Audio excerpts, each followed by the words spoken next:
Hola a todos, buenos días.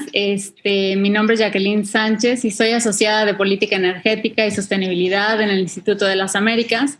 Muchísimas gracias al Ministerio de Recursos Renovables y No Renovables del Ecuador por su gran apoyo para la organización de este evento, así como a nuestros colaboradores, a la Organización Latinoamericana de la Energía y a la Asociación de Energías Renovables del Ecuador, AERE.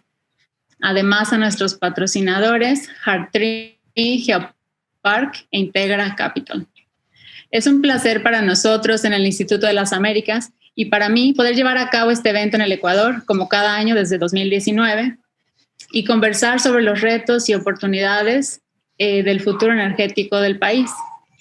Este evento es de gran importancia para definir planes y acciones entre todos los stakeholders de la industria energética con el fin de continuar contribuyendo al desarrollo económico del país para establecer un plan de trabajo con la actual administración y con la nueva administración.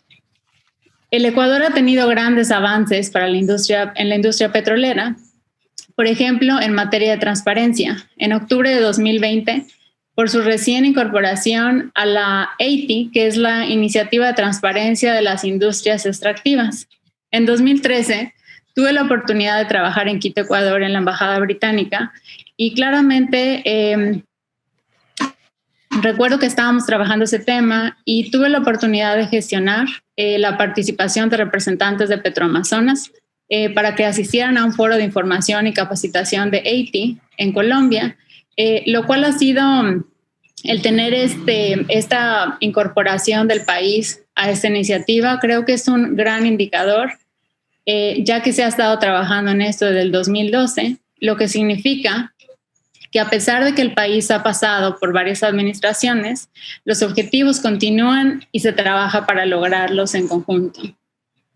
Además, la pandemia del COVID ha sido un desacelerador económico mundial. Sin embargo, nos ha forzado nuevas oportunidades para ser más creativos y buscar soluciones ante la adversidad. Las metas de net zero al 2030 y la reducción de emisiones de metano, mencionando que esta es una de las segundas causas más importantes del calentamiento global, según la Agencia Internacional de Energía. Y pues bueno, de este porcentaje que ha ido aumentando, 30% son emitidas del subsector de los combustibles. Finalmente, el que se llegue a lograr estas metas o trabajar en estas metas, esto va a apoyar a la industria energética para el desarrollo de planes estratégicos de crecimiento y potencialmente de creación de empleos en el Ecuador y en la región. Finalmente, el Instituto de las Américas sabemos que el cambio climático es un tema crítico para la transición energética y para el futuro que brindaremos a las siguientes generaciones, razón por la cual estamos desarrollando nuestra programación enfocada a temas de medio ambiente y cambio climático con la creación de un nuevo programa. El día de hoy, en el panel Desarrollo de Petróleo y Gas, quisiera presentar a grandes jugadores de la industria que me acompañan el día de hoy. El señor Rubén Espín, viceministro de Hidrocarburos del Ecuador. El señor Carlos Sarmiento, director para Ecuador, Colombia y Perú de la empresa Schlumberger, que se va a conectar en unos minutos. Y al señor Carlos de Regules, socio de Deloitte, que nos acompaña desde México. Entonces, voy a pasar la palabra al señor viceministro Espín para comenzar con nuestro panel del día de hoy. Muchas gracias por su asistencia. Muchísimas gracias. Quisiera empezar este análisis del panorama petrolero en el Ecuador, haciendo un breve recuento de lo que ha sido la trayectoria en el desarrollo petrolero. En la región amazónica inició su exploración en el año 1972, al concluir la construcción del sistema del oleoducto transecuatoriano, SOTE, para la evacuación de los productos de hidrocarburíferos.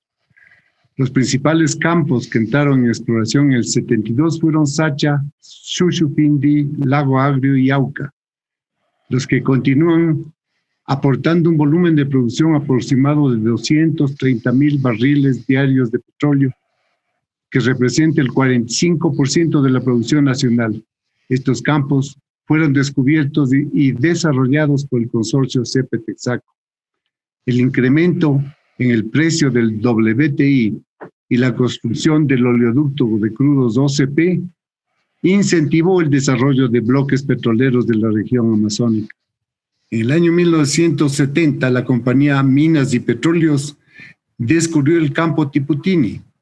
CEPE retomó la exploración en la parte norte y al sur, definiendo las estructuras de Ispingo y Tambococha. El 4 de octubre del 2013, la Asamblea, mediante declaratoria de interés nacional, estableció como titular y responsable de la operación de los bloques 31 y 43, sea la empresa pública nacional de petróleos, la ex Petroamazonas, e inició en su producción en el año 2016. Al momento se encuentran en desarrollo los campos de Tambococha, Tiputini, con una producción de 60,000 barriles por día, y por desarrollarse en el corto plazo el campo de Ispingo. Como es de conocimiento público, en el año 2020, la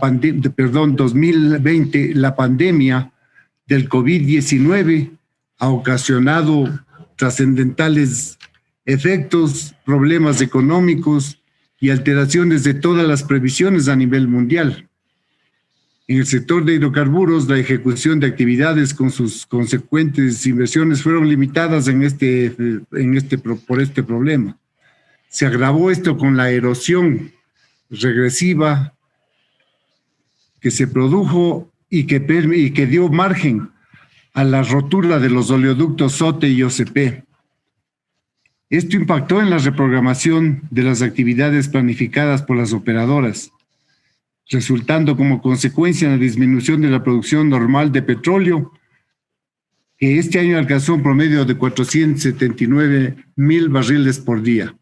Actualmente opera la empresa pública 24 bloques. Las compañías privadas operan 17, bajo la modalidad de contratos de prestación de servicios y bajo la modalidad de participación.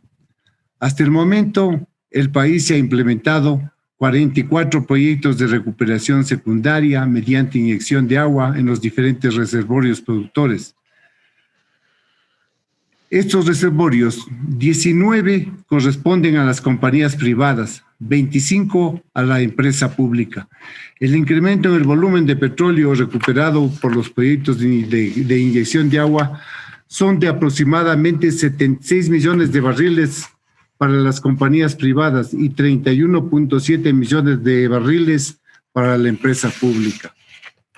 Debido a que los campos de Sacha, Shushufindi, Auca, Lago Agrio, entre otros, iniciaron la producción hace aproximadamente 50 años, actualmente se encuentra en declinación, por lo que es necesaria la aplicación de procesos de recuperación mejorada y o terciaria para represurizar los reservorios e incrementar la recuperación de hidrocarburos.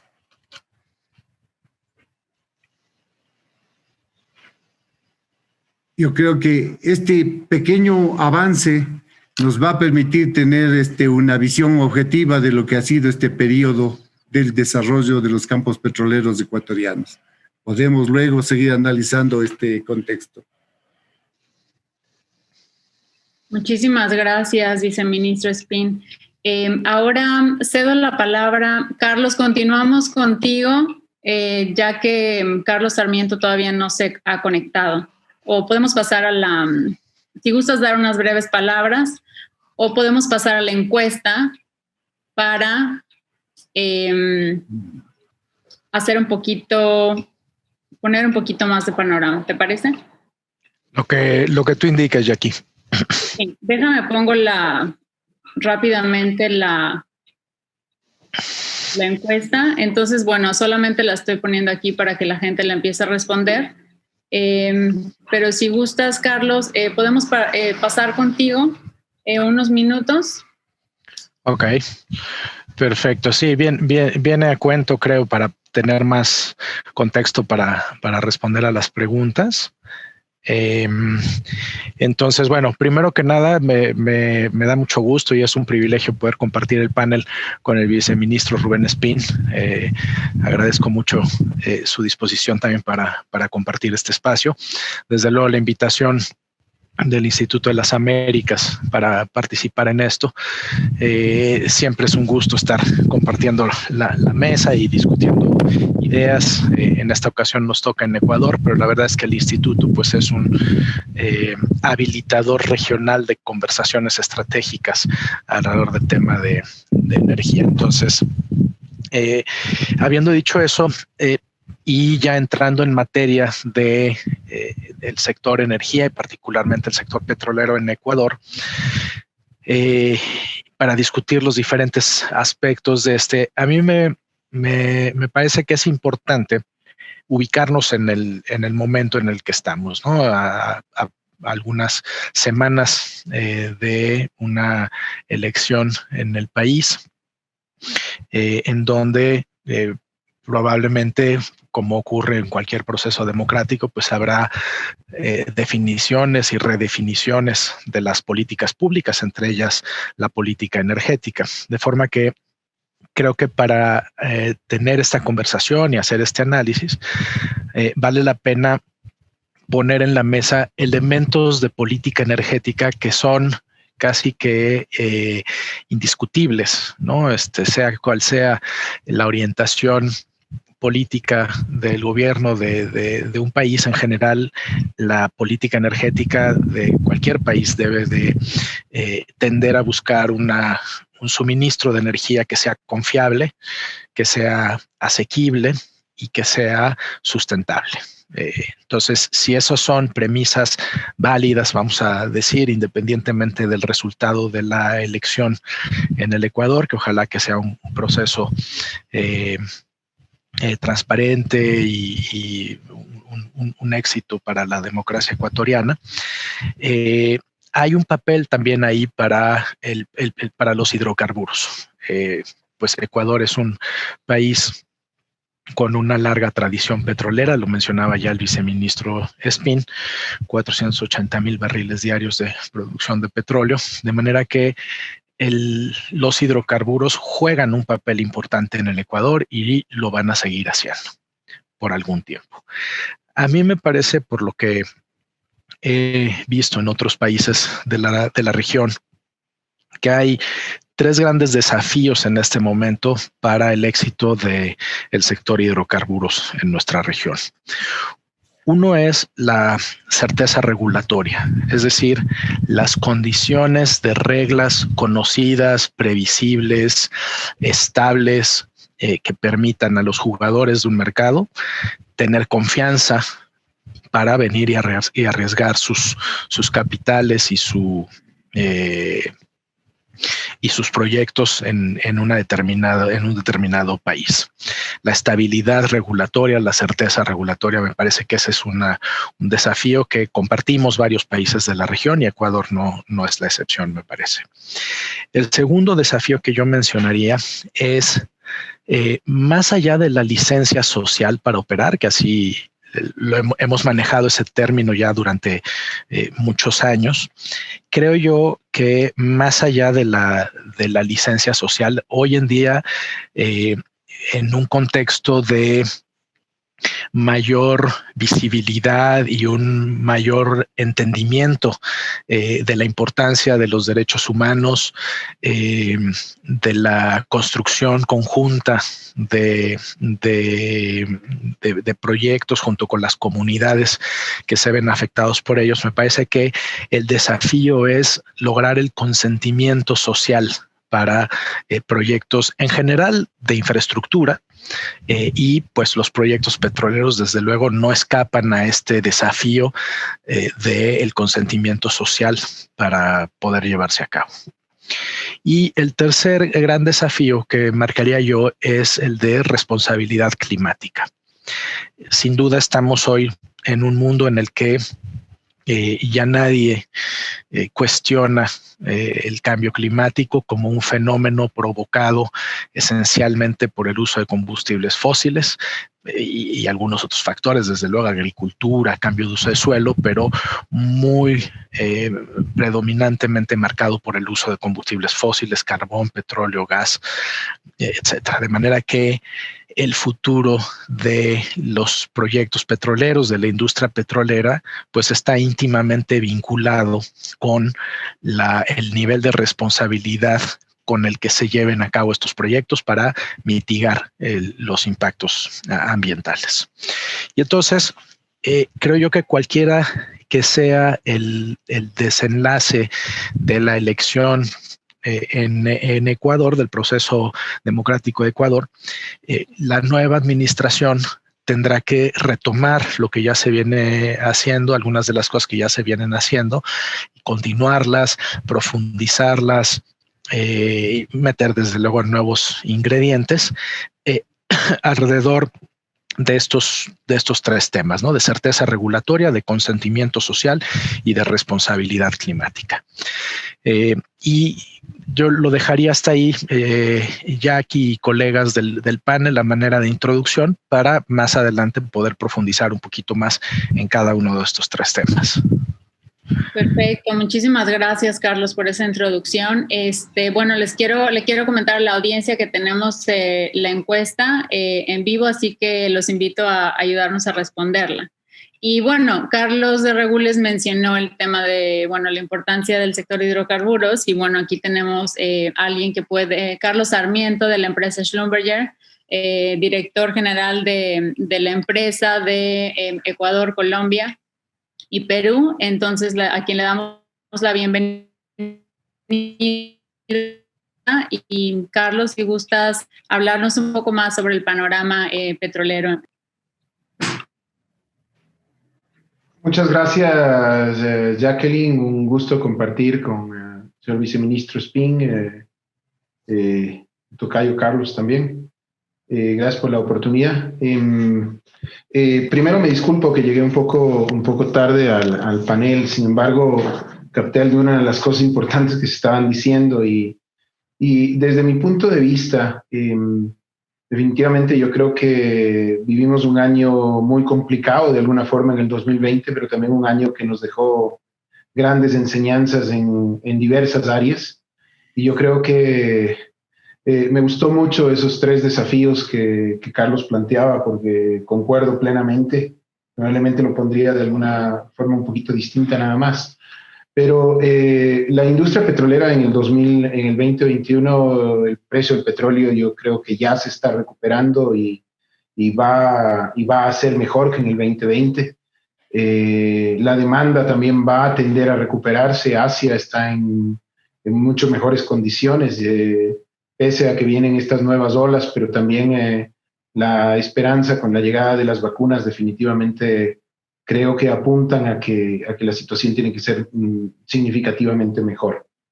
Entrando voy a topar ese tema de los desafíos porque me gustó realmente, y para el Ecuador es fundamental. El primero es 100% válido, sin estabilidad jurídica, sin un claro entender de las normas y sin un marco en el que la gente no sepa cómo moverse. La llegada de inversión va a ser cada vez más complicada. Y el Ecuador necesita incrementar la producción de petróleo. Esto no es un tema político, esto es un tema económico muy importante, es un tema social muy importante. Tenemos que usar estos recursos, incluso dentro del marco de que tiene que haber una transición de energía. El mundo está yendo en ese sentido.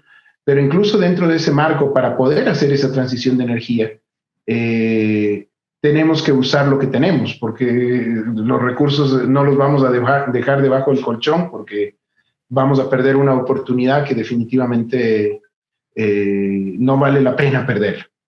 Entonces, ese es un primer punto. El tema de la licencia social para operar, concuerdo que va más allá de eso. Los objetivos de desarrollo sostenible de las Naciones Unidas ya de alguna manera lo definen también. Yo creo que las empresas y los estados tenemos que ser cada vez más conscientes y trabajar de manera más colaborativa, entendiendo el rol y el impacto que se generan en los diferentes stakeholders de la operación o de la industria en la que estamos jugando. Entonces, eso es fundamental. y yo creo que todos tenemos que tomar conciencia de hacerlo, los que lo venimos haciendo, mejorarlo, y los que no lo han hecho todavía, que tienen que definitivamente empezar, porque ese es el camino. Y en el tema ambiental, que también es otro, y yo creo que todos estos puntos de alguna manera se han reafirmado como lecciones después de lo que vivimos en el 2020. Y el tema ambiental, que yo más bien lo defino como el objetivo ligado también a los compromisos mundiales, el objetivo de la transición de la energía, hay que irlo haciendo, hay que irlo construyendo paso a paso, y cada uno a su alcance, ¿no? Partiendo desde las emisiones propias de las empresas, avanzando por la búsqueda de tecnologías que generen menos daño al medio ambiente, invertir en el desarrollo de esas tecnologías, cosas que de pronto están más al alcance, que pueden conseguirse antes, como la eliminación de la producción de metano que existe en las operaciones petroleras, y que tanto como fugas como por los equipos que se utilizan, eso es algo que de pronto está más al alcance. Y seguir pensando en todos esos objetivos que vienen después, ¿no? O sea, qué hay que hacer con gas sequestration, qué hay que hacer con la quema de gas, que deberíamos utilizarla para generar más bien energía cada vez más limpia, transiciones de petróleo a gas. Todos esos son pasos hacia un objetivo que definitivamente no se va a conseguir de la noche a la mañana, pero que si nos lo planteamos, vamos a ir dando avances importantes. Y bueno, con eso cierro. Muchas gracias, Jacqueline. Perfecto, muchísimas gracias, Carlos.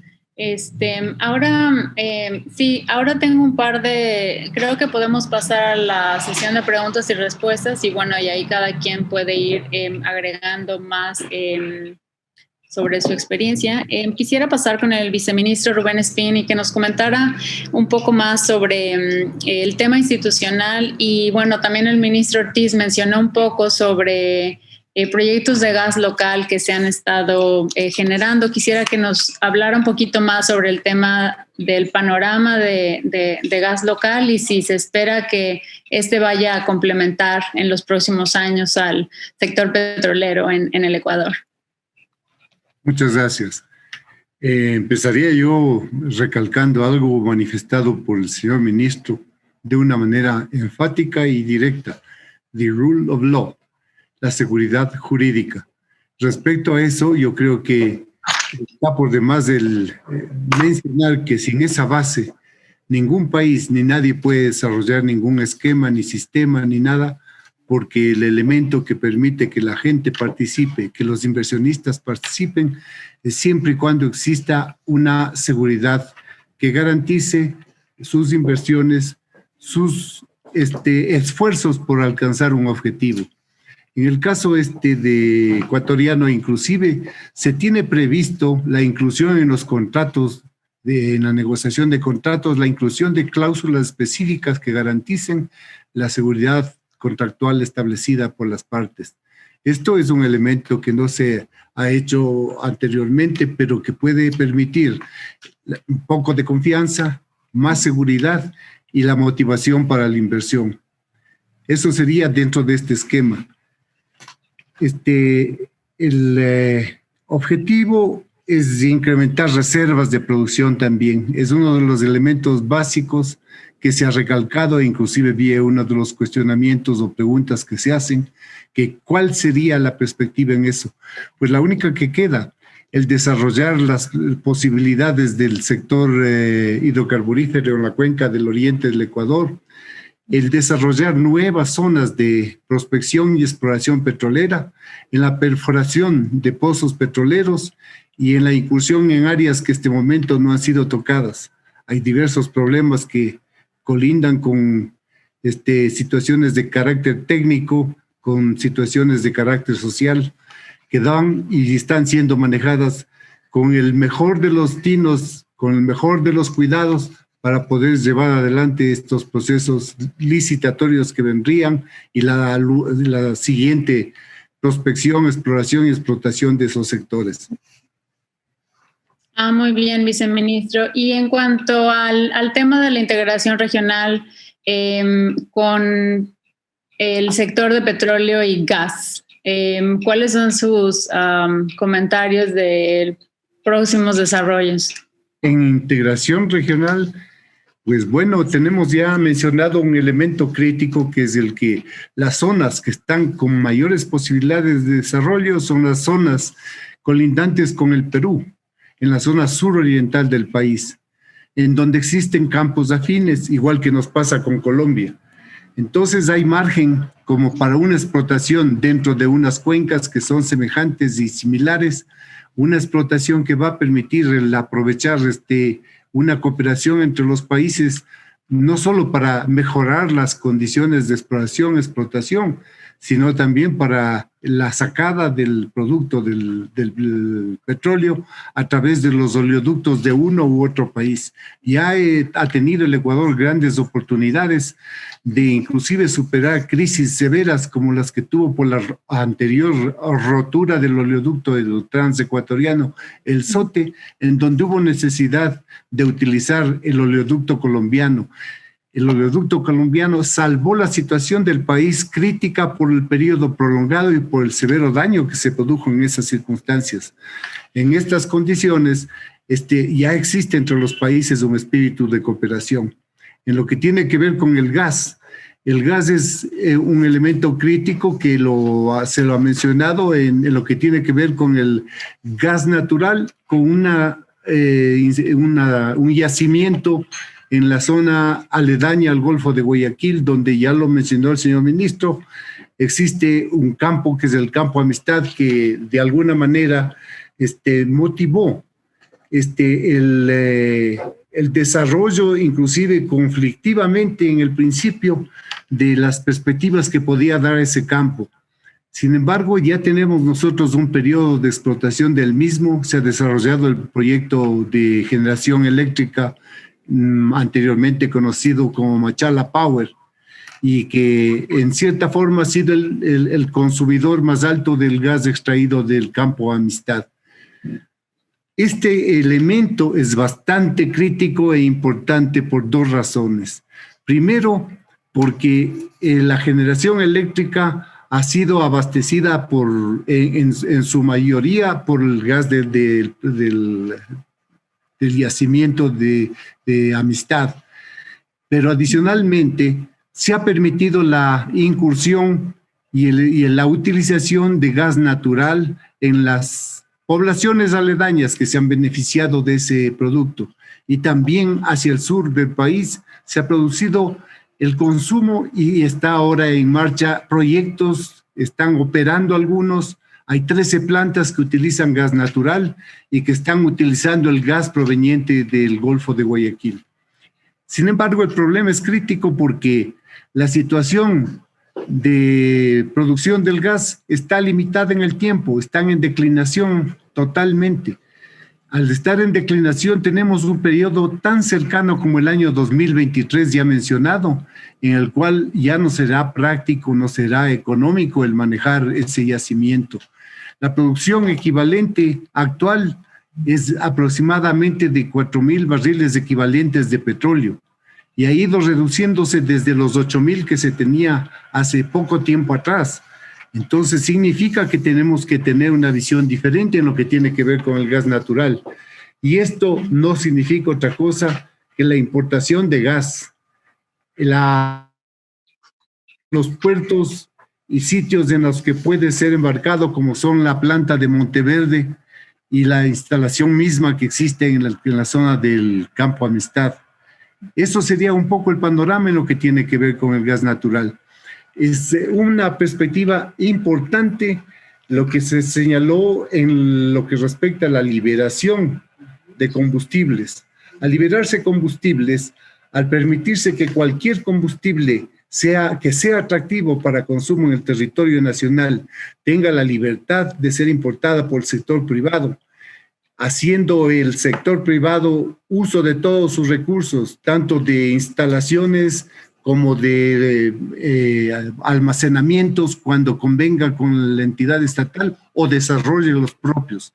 Esa perspectiva tan amplia también nos conduce a que el gas natural tenga una proyección especial. Hay ciertas industrias en todo el desarrollo económico del país que utilizan y consumen el gas natural por su condición, por su eficiencia, por su limpieza y sus características muy especiales para uso en sectores, por ejemplo, el cerámico que se desarrolla en la ciudad de Cuenca, principalmente al sur del país. Ese sería el panorama en el gas natural. En lo que tiene que ver con el gas licuado de petróleo, el gas licuado de petróleo es el producto de consumo masivo en el país. Es un producto que tiene diversos factores y problemas en su utilización. El más importante, el que es un producto subsidiado. Al país le cuesta muchísimo dinero el subsidio que se ha venido dando hacia el gas, con un agravante que es un problema de carácter político, de carácter económico, que ha estabilizado durante decenas de años ya el precio en $1.60. Sin embargo, las fluctuaciones del WTI evidentemente hacen conocer y nos han hecho evidenciar que el gas también fluctúa y las fluctuaciones del gas han sido también severas. En los productos de más alto valor del WTI para el petróleo ecuatoriano, que es el punto de relación, pues también el gas motivó un subsidio mucho mayor. Es impresionante el alcance que tiene este problema, que diría es de carácter ya casi endémico a nivel nacional. Los costos de importación en la última década pasada llegaron a los 9.700 millones de dólares. Y debido al bajo costo con el que el gas sale y el alto costo del subsidio, y la fuga del gas por las fronteras, donde los países vecinos tienen niveles y costos de expendio del mismo elemento de 15 galones, totalmente superior al ecuatoriano, de 17 y 14 en el norte y en el sur. Con esos valores y con un 1.60, el gas fuga de forma masiva. Durante este mismo periodo, el Ecuador gastó 7.800 millones por subsidio de gas doméstico. Es decir, es una monstruosa cantidad que ha salido del país, y que si tan solo se le considerara esa cantidad para lo que hubiera significado desarrollo económico del país, hubiéramos tenido nosotros una mejor atención, por decirlo menos, una mejor atención en el desarrollo de la educación, con la instalación, construcción de más escuelas en las zonas rurales, con mayor desarrollo en el área social también y en el área de salud también, por cuanto muchos centros de salud para pequeñas poblaciones, hospitales de mediano y gran tamaño hubieran sido factibles con estos recursos, en cierta forma diría dilapidados, a través de un subsidio que no es reconocido. El mayor problema del subsidio del gas es el problema político. El manejo de la gente que de manera inconsecuente utiliza el gas de manera indiscriminada, inclusive para industrias que deberían pagar lo que como compensación existe una pequeña diferencia. Sin embargo, se utilizan cilindros de gas hasta para el desarrollo de industrias ladrilleras, quemando gas para generar ese producto. Todos esos problemas son realmente críticos en el manejo del gas licuado de petróleo. El país está consciente de eso, pero tenemos que superar el problema político que está de por medio para llegar a una definición. Espero que estemos cerca por este cambio de gobierno y por los lineamientos que se pueden dejar. No, muchísimas gracias. Perdón, señor viceministro. Es muy importante eso, y como mencionaba el tema de los subsidios que son muy altos, Carlos Sarmiento mencionó, ¿verdad?, el tema del 2020, cuando se quiso eliminar los subsidios. Por lo tanto, es importante hacer una planeación hacia el futuro de cómo esos subsidios pueden ser utilizados para otras cosas que beneficien al país de cierto modo. Pero bueno, quisiera continuar con una pregunta para Carlos de Regules. Tenemos las biografías de todos nuestros panelistas en la página y aquí en el chat las hemos compartido. Carlos ha tenido... fue el director ejecutivo de la ASEA, la Agencia de Energía, de Medio Ambiente y Seguridad en México. Entonces, Carlos, si quisieras platicarnos un poquito más sobre el tema de la mitigación de gases de efecto invernadero y un poco más de cómo el Ecuador podría lograr esto, dada tu experiencia en México y en la región. Sí, con mucho gusto, Jackie, y me gustaría hacerlo un poco dando seguimiento así fluido a la conversación que estamos teniendo, que me parece que es muy, muy rica. En relación con el campo amistad y la producción de gas doméstico en el Ecuador, o bien de la importación de gas natural también para transicionar algunos sectores clave de la economía ecuatoriana para el uso de un combustible menos intensivo en emisiones. A mí me parece que algo que es clave es lograr un mejor aprovechamiento del gas natural que se produce en el Ecuador. Y lo comentaba mi tocayo Sarmiento en términos de cómo poder quemar menos gas, ventear menos gas y más bien llevarlo al mercado y a un uso económico del recurso. Y ahí creo que va a ser muy importante poder identificar, diseñar los modelos de negocio que hagan viable el aprovechamiento de estas corrientes marginales de gas natural.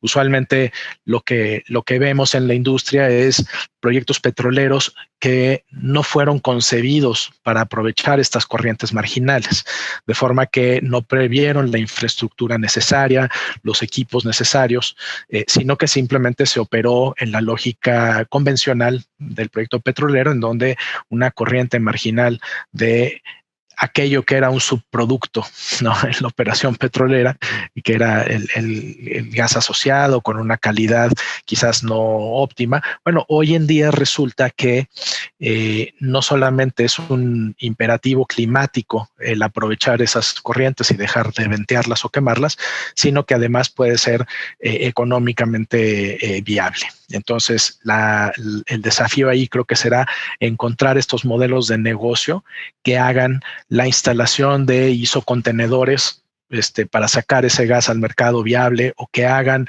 la conversión de gas to liquids in situ posible, o el aprovechamiento para generar electricidad para la propia operación petrolera.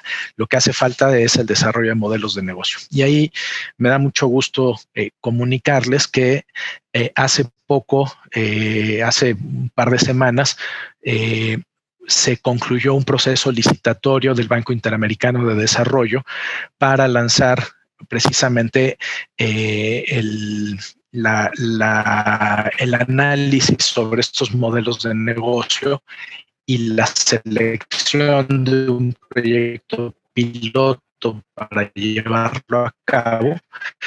Eso fuimos beneficiados con la decisión de asignarnos ese proyecto a Deloitte.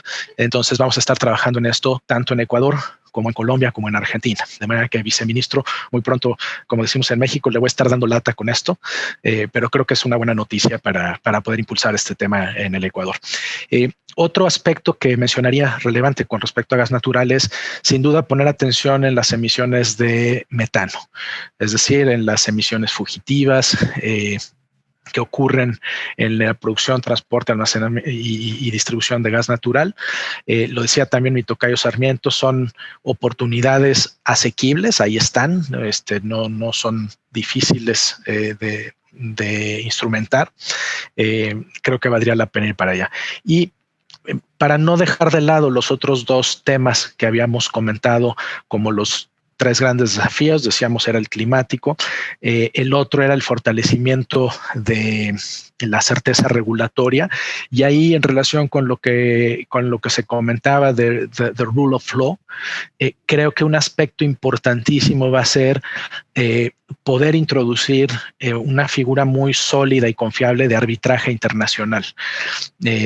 Creo que eso podría ser, digamos, fortalecerse como un elemento que dé certeza a los inversionistas internacionales de que hay reglas claras y de que en caso de que esas reglas fueran controvertidas, puede haber un panel internacional que arbitre, digamos, entre las partes involucradas domésticamente. Eso, al menos en el caso de México, para la reforma energética de 2013, fue un tema crucial que costó trabajo, desde luego, porque, bueno, hay conversaciones acerca de soberanía nacional y etcétera, pero finalmente se encontró la manera de incluir este tema de arbitraje internacional, lo cual le dio, pues, mucha tranquilidad a los mercados globales. Y el tercer tema, para no dejarlo fuera, el consentimiento social, yo creo que el Ecuador está haciendo un esfuerzo extraordinario para poder reglamentar esta obligación constitucional que se tiene, y en ese caso no es diferente que lo que ocurre en mi propio país, en donde se tiene el compromiso con el artículo 169 de la Organización Internacional del Trabajo, pero no se ha aterrizado a nivel de una ley que regule y reglamente y sea muy clara para todos los participantes de cómo se hace esta famosa consulta previa, libre e informada. Entonces ahí yo no tengo más que desear que este proceso legislativo llegue a buen término. Sé que está avanzado, sé que ha sido controvertido, pero sin duda creo que es el camino adecuado. Perfecto, muchísimas gracias, Carlos. Y ahora quisiera pasar con Carlos Sarmiento. Carlos, mencionaste un poco sobre que, bueno, tenemos que buscar la recuperación de la producción del petróleo en el país. Quisiera que nos dijeras un poco más sobre cuáles piensas tú que pueden ser las medidas que se deben de tomar para recuperar la producción, y si esto va también de la mano con una creación y capacitación de la fuerza laboral para esto relacionado con el tema de la pandemia que estamos viviendo y la afectación económica que ha tenido y el rol tan importante de desarrollo económico que tiene el sector petrolero en el país. Gracias, Jackie. Bueno, yo creo que el Ecuador tiene muchas oportunidades para incrementar la producción, y yo creo que de alguna forma esos tres desafíos están conectados dentro de lo que hay que hacer. Yo creo que dentro de los mismos contratos existentes y respetando la seguridad jurídica, hay muchísimas oportunidades para incrementar la producción. Nosotros mismos venimos haciendo mucho de recuperación secundaria en nuestros campos. Hemos hecho pilotos de terciaria que en su momento podrían aplicarse también y que pueden agilitar el levantar más barriles.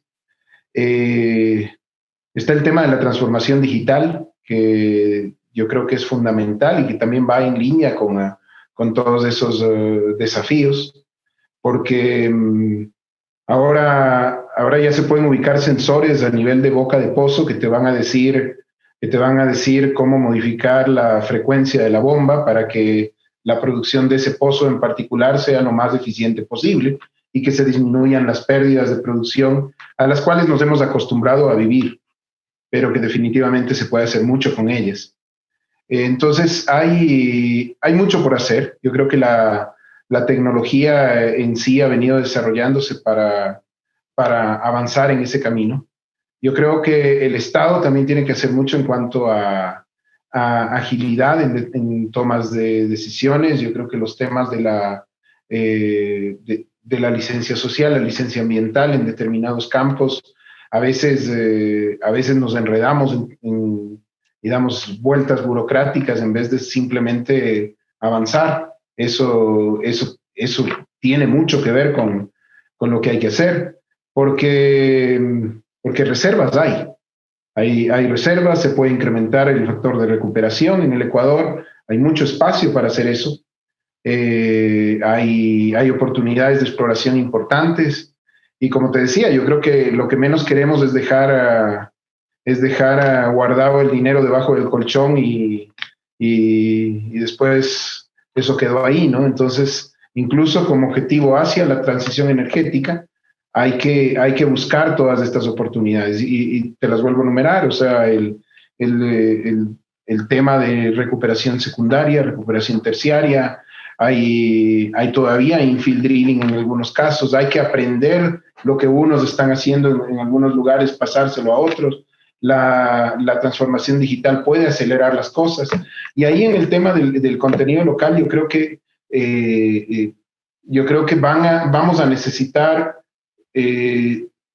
habilidades diferentes. Y yo creo que esa es una oportunidad en la que tenemos que trabajar junto con las universidades para desarrollar esas habilidades que permitan que la industria sea cada vez más eficiente, más limpia, más segura, y que maximicemos la producción petrolera. Eso es lo que te diría, Jackie. Perfecto, no, muchas gracias, Carlos. Y sí, yo creo que todos estos temas van de la mano hacia el desarrollo de la economía, la producción y recuperación de petróleo, el tema de captura de emisiones de metanos y también el rol tan importante del gobierno que tiene que interactuar con todos los stakeholders para llegar a un acuerdo en conjunto y buscar maneras de avanzar. Bueno, ahora, señor, vamos a leer un par de preguntas de la audiencia. Estas preguntas me fueron surgiendo a mí, pero bueno, voy a tomar un par de preguntas aquí. Dice, si nos puede hablar sobre concesionar el campo Sacha a Schlumberger y qué propuesta ha dado para aumentar la producción a través del contrato. Nos un poquito más de cómo queremos recuperar la producción de petróleo. No sé si Carlos tengas algo. No, si me permites, Jackie, esa pregunta no tiene ningún sentido porque no hay ninguna concesión del campo Sacha a Schlumberger. Perfecto. Muchísimas gracias. Y ahora una pregunta para el viceministro Espín. Están hablando aquí sobre para permitir la migración de los contratos de servicios específicos de Petroamazonas hacia un modelo de prestación de servicio. ¿Cómo tiene planificado incorporar a la ley económica urgente una reforma a la ley de hidrocarburos para permitir esta migración? No sé si está clara la pregunta. Bueno, hay una modificación al reglamento de la ley que permite la suscripción de contratos de participación. No sé si a eso se refiere la pregunta. Yo creo que sí. Dice esto con el fin de reducir los costos operativos del Estado y trasladando la responsabilidad al sector privado. Bueno, sí, en caso de que no esté... No le escucho bien, perdón. Dice que es con el fin de reducir los costos operativos del Estado y trasladando toda la responsabilidad al sector privado. Bueno, el Estado tiene en operación una cantidad más grande de pozos y yacimientos petroleros y está desarrollándolos de la manera efectiva y eficiente por el momento. Existen alternativas, por supuesto, que están en manos del sector privado.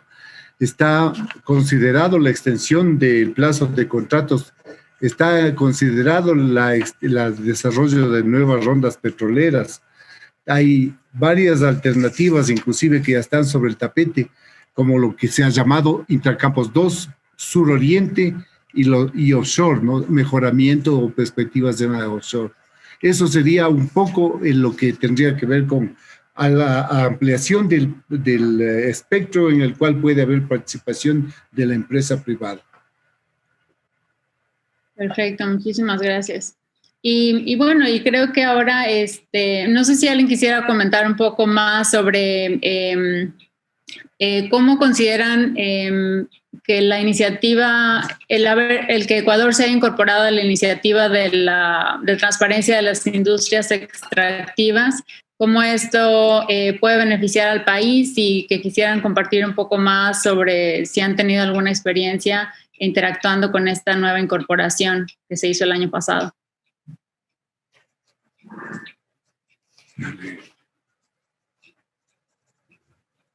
No sé si el señor viceministro quiere comentar primero. Yo lo único que te puedo decir, Jackie, es de que es un gran paso adelante. Yo creo que la transparencia, y esa fue una decisión del ministro Ortiz de ir adelante con ese tema, me parece que es un paso adelante, nada más, lo único que puedo comentar. No, el comentario que tendría es que los contratos y el concepto que tiene el país de el que debemos llevar adelante ese rule of law hace que los contratos deban tener transparencia y tengan que ser contratos que tengan la posibilidad de que las dos partes participen de manera equitativa en la forma en que se manejen. Sí, muchísimas gracias. Y creo que esto también va a apoyar mucho más a la certidumbre de las empresas extranjeras que quieran continuar invirtiendo y pues bueno, trabajar en el país. No sé si, Carlos de Regules, tengas algún otro comentario relacionado con esto o quisieras hablarnos un poquito más sobre el tema de contenido local y quizás el impacto ambiental en las comunidades en Ecuador y cómo puede haber acuerdos entre las dos organizaciones según tu experiencia. Bueno, a ver, lo que diría en relación con EIT es que en mi experiencia, cuando existe una tercera parte involucrada, digamos, que está observando los compromisos adquiridos por un país en relación con la transparencia en el manejo de los recursos petroleros o las emisiones, etcétera, es mejor aún. Entonces, yo celebro que Ecuador haya suscrito el EIT. Creo que otra vez es muestra de un país comprometido y dispuesto a abrirse, digamos, y abrir las puertas al exterior para tener esto, ser parte de esta comunidad más amplia global de esfuerzos en relación con la transparencia.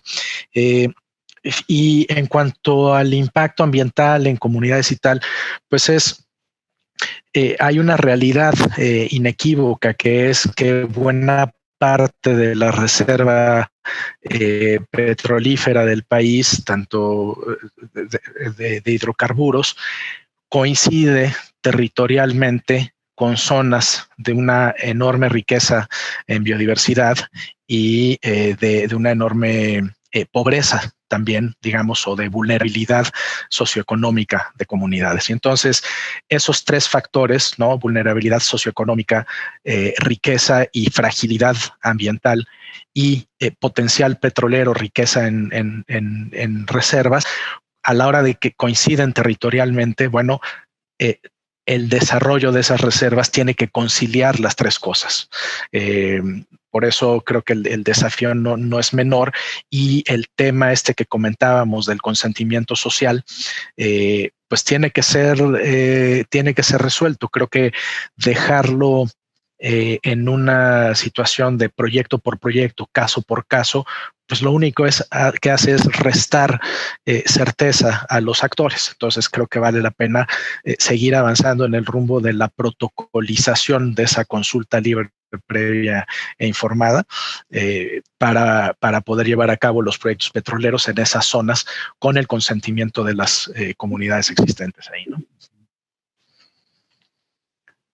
Perfecto. No, muchísimas gracias, Carlos. Sí, creo que estos temas son importantes, y el que los stakeholders estén trabajando entre sí para que puedan exponer cuáles son las necesidades y cuáles son las formas en que podemos colaborar unos con otros. Bueno, quisiera darle a Carlos Sarmiento si tiene un par de comentarios finales, porque ya estamos por terminar, y pues ya para cerrar el panel, algún par de comentarios finales, Carlos, ¿tienes? No, Jackie, muchas gracias. Y yo creo que agradecer.